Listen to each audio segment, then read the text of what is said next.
officially spring, right? And according to her weather app, we won't have any more snow. Which, well, I remember snow in May, actually, but it usually doesn't lay. So who knows? But I don't think I'm completely out of the winter yet. It depends on what you're used to, I suppose. I apologize for almost forgetting. I did forget to ask you the quiz question last class. Someone asked me what the quiz question was. Thank you. And I remembered that it was, what do you think of the idea that we're all Klein bottles? So that's kind of cute, I suppose. Just one of those weird questions. They actually have those. They really do exist.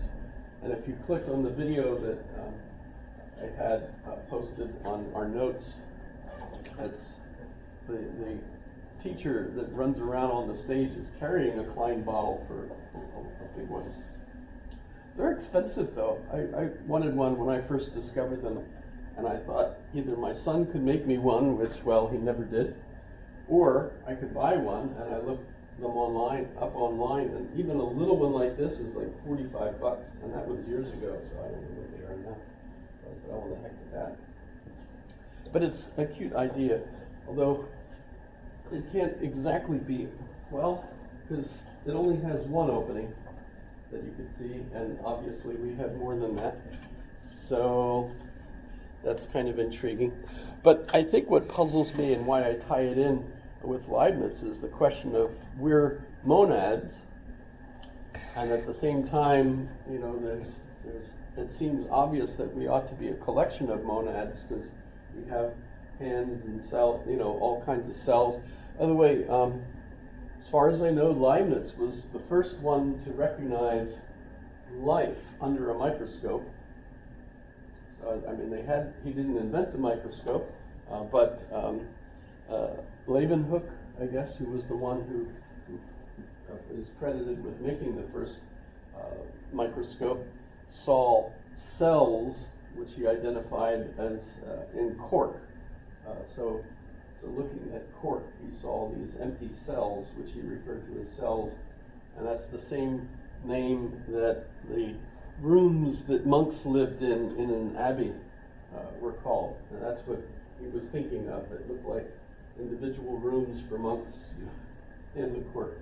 And we still refer to individual, how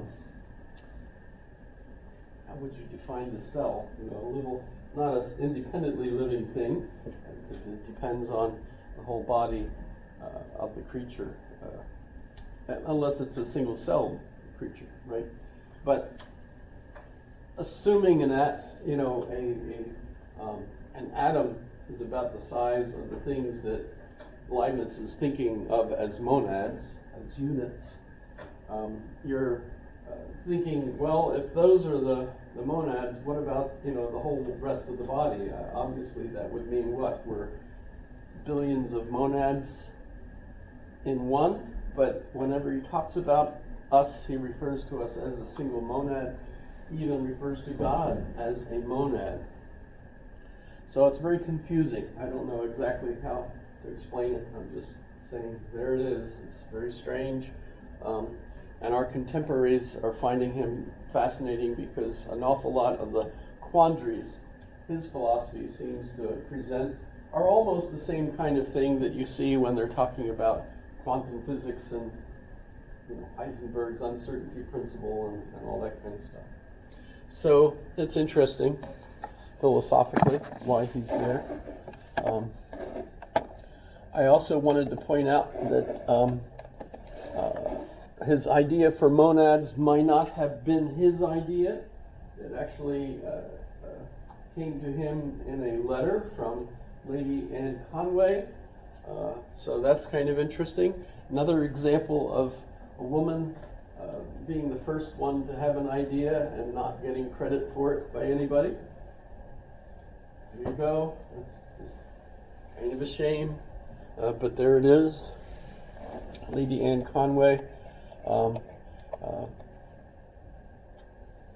Obviously a genius. Headaches all the time, though. and died from them. So that's kind of intriguing. So Lady Anne Conway. Well, have you ever heard of her before? Probably not. However, there she is for your interest. Another aspect of Leibniz that we should talk about before we move on is his conception of this universe as the best of all possible universes. His argument is basic. God is all-powerful, all good, etc., and created the universe. And being God and having all the possibilities that God had or has, God obviously would have made this universe the best of all possible universes. It couldn't have been better. What's interesting is one of his contemporaries, Voltaire, made fun of this, famously in his play Candide. I don't know if any of you had to read that in high school or not. At least it was one of the ones I had to read. But Dr. Pangloss, which is just basically know-it-all, is the character that is supposed to be Dr. Leibniz in that play. And Pangloss is, a buffoon, basically, in the play. He says things like, well, obviously the main reason that our noses were made the way they are is so that our eyeglasses can sit on them. Things of that sort. But the play Candide goes from one hellacious event, tragedy, to another. So you get the same characters who travel from the one disaster to the next. So I think they're on a ship, and the ship sinks, and you think they're all dead, but the next act they all show up on the beach, so they all survive. The earthquake, and it destroys everybody, but then they show up in the next act, so it's one of those things, and the main character, Candide, keeps pointing out, well, this is the best of all possible worlds, which should have been funny, I suppose, if you're watching the play. By the way, I don't know if anybody puts on that play anymore, but they do perform Candide in the American version. And the American version is thanks to Leonard Bernstein. I don't know if any of you are familiar with Leonard Bernstein. Yes? No? Maybe so? Leonard Bernstein's most famous piece, I think, for most of us, is West Side Story. You've ever heard of it? West Side Story. It's kind of a New York updated version of Romeo and Juliet. Some great songs. But this is from Candide.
So this is a comedy. The audience, I've never seen the audience actually laughing at this part, but if you think about it, all through Candide, these are noble people that have never done anything themselves. And here they are at the end of Candide thinking that they'll go back to basically Jean-Jacques Rousseau's natural state, build their own house, have their own garden, and everything will be perfect. When all along they've been just faced with one disaster after another, and so on. So it ought to be hilarious. It ought to be everybody laughing at them. But apparently nobody ever does. At least on any of the YouTube videos of different performances I've seen, you don't have the audience all laugh, and they should be. I remember though once Donna and I went and we saw West Side Story auf Deutsch in Berlin, and the two of us were sitting there surrounded by the audience, of course, and watching the German version of West Side Story. And when Officer Kripke came out on the stage and started to sing "Bleibt cool, boys," Don and I just cracked up laughing because it sounded so funny to us. Not because it's a funny part in the musical, but it was funny to our ears because we're so used to him singing "Keep cool, boys," instead of "Bleibt cool, boys." That just sounded so funny. So we laughed, and all the Germans looked at us like, what are we missing, Because it was so obvious we were Americans. But still, I should tell you one other story. The one other opera that we ended up going to, well, we went to lots, but while you're in Europe, why not, right? But we went to the opera Prince Igor, which is a famous Russian opera by Alexander Borodin, and we invited the entire unit from my unit. So all the Russian linguists and their spouses all went. We took up 2 long rows of the auditorium in East Berlin. So this is in communist Berlin at the time, right? And they performed the prelude to Prince Igor, and then they came out and they started the singing, and it wasn't Knyaz Igor, it was First Igor. The Germans did it in German.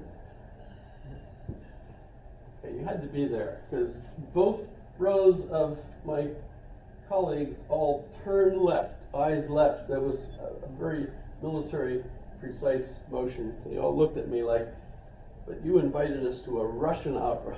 And it turned out to be German. Embarrassing.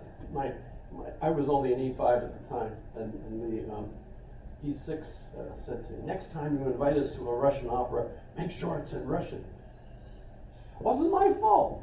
Who was to know that the Germans would actually perform stuff in German, as opposed to, if you go to a thing like that in the United States, you perform it in the language it was written in, even in the United States, right?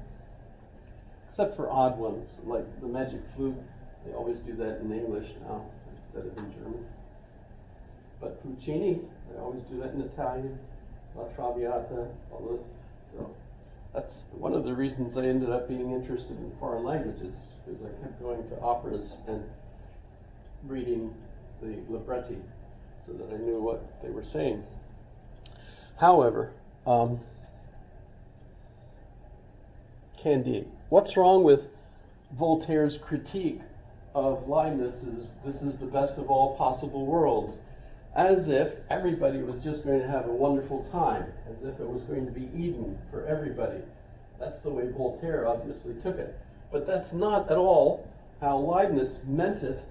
He meant it in the sense that of all the possible configurations that the universe could have, this was the one that was the best of all possible universes.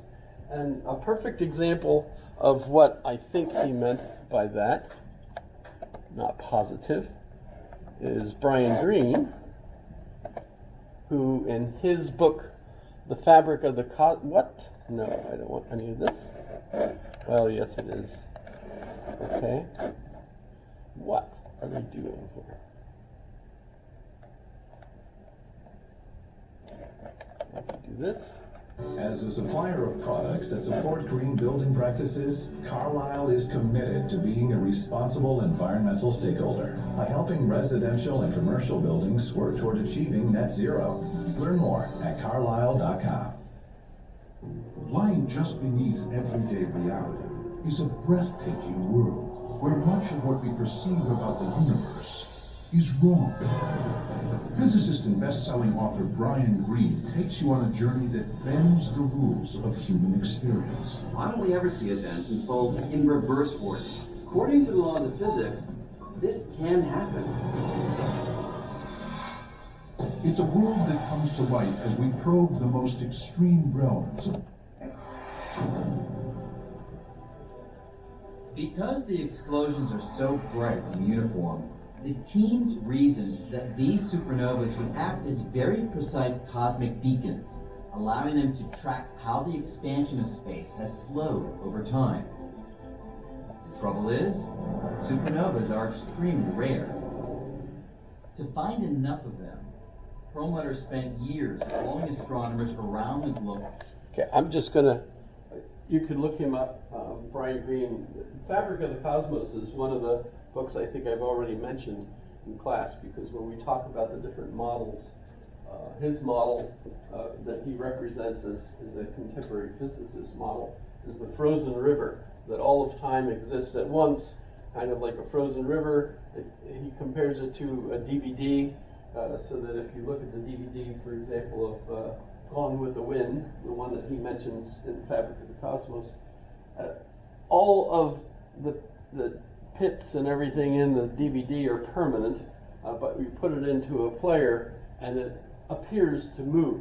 You see the movie, for example. And then he goes on to argue that it's our consciousness that is the DVD player, but all of time and space